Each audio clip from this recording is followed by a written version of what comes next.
Untuk SPBU itu ada dinamakan pengukuran tera, dan itu ada standarnya sendiri dari metrologi, dan juga ada toleransi.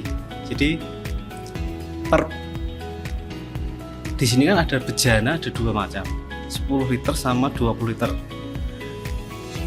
Per bejana itu toleransinya 0,5%. Jadi selama kita ukur di bejana tersebut masih di batas ambang toleransi, berarti mesin kita dan nozzle kita itu masih layak untuk dilakukan penjualan ke konsumen.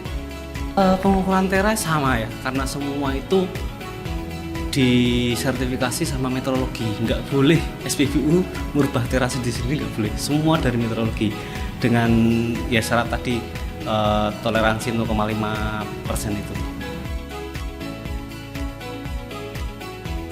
Setiap hari kita cek, tapi kalau misalnya ada nozzle yang di luar toleransi, langsung kita segel sendiri, kita hubungi pihak metrologi yang berhak untuk merubah settingan tersebut. Bukan kita yang merubah, itu dilarang.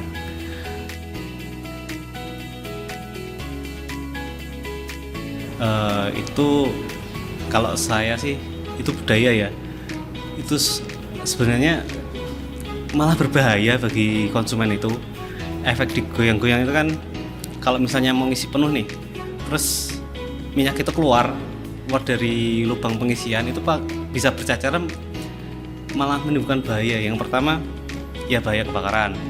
Yang kedua, apakah catnya itu nanti kena bensin apa enggak, jadi mengelupas atau gimana. Itu sih menurut saya. Jadi digoyang-goyang sama enggak itu sama aja.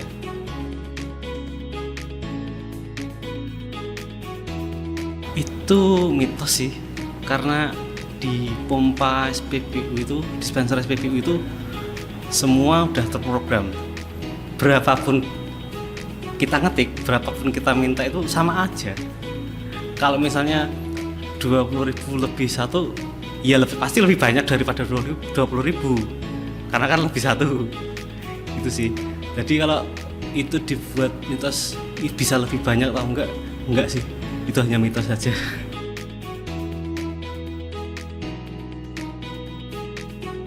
Kalau dari saya sih itu cuma mitos.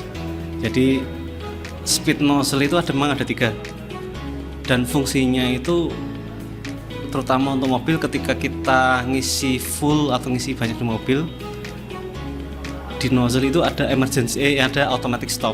Ketika nozzle itu tersentuh minyak, dia langsung berhenti. Setelah kita memakai kecepatan penuh, nah setelah nozzle berhenti karena automatic stop itu, baru kita kasih kecepatan pelan supaya minyak itu nggak keluar dari lubang pengisian di mobil. Kalau itu pakai speed full terus, bisa luber itu. Jadi fungsinya itu bukan untuk takaran. Kalau takaran speed itu sama aja, 1, 2, 3. Hanya waktunya aja yang kalau speed 3 itu lebih cepat, speed 2 medium, speed 1 ya lama. Gitu aja sih.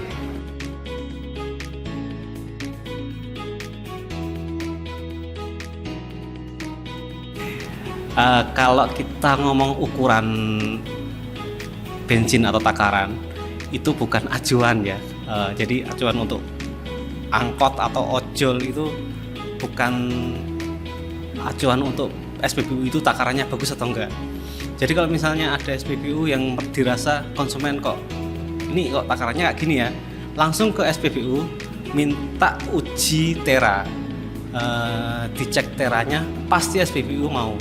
Dan itu karena SOP dari SPBU, jika ada konsumen yang merasa takarannya kurang atau gimana, atau merasa yang biasanya beli segini kok sekarang jadi dapatnya segini.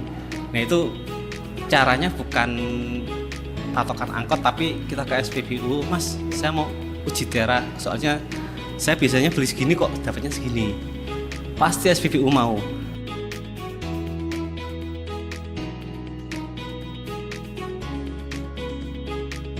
SPBU itu ada beberapa kode di depannya yang terutama ya. 41, kalau di Mor 4 itu 41, 43 sama 44. Kalau 41 itu Koko, jadi yang punyai SPBU itu anak perusahaan dari PT Pertamina.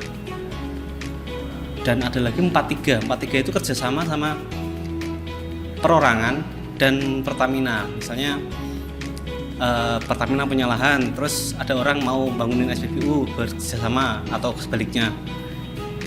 Dan yang terakhir itu 44 itu pure dari perorangan. Jadi orang punya lahan terus bangun SPBU dan dikelola sendiri, itu 44.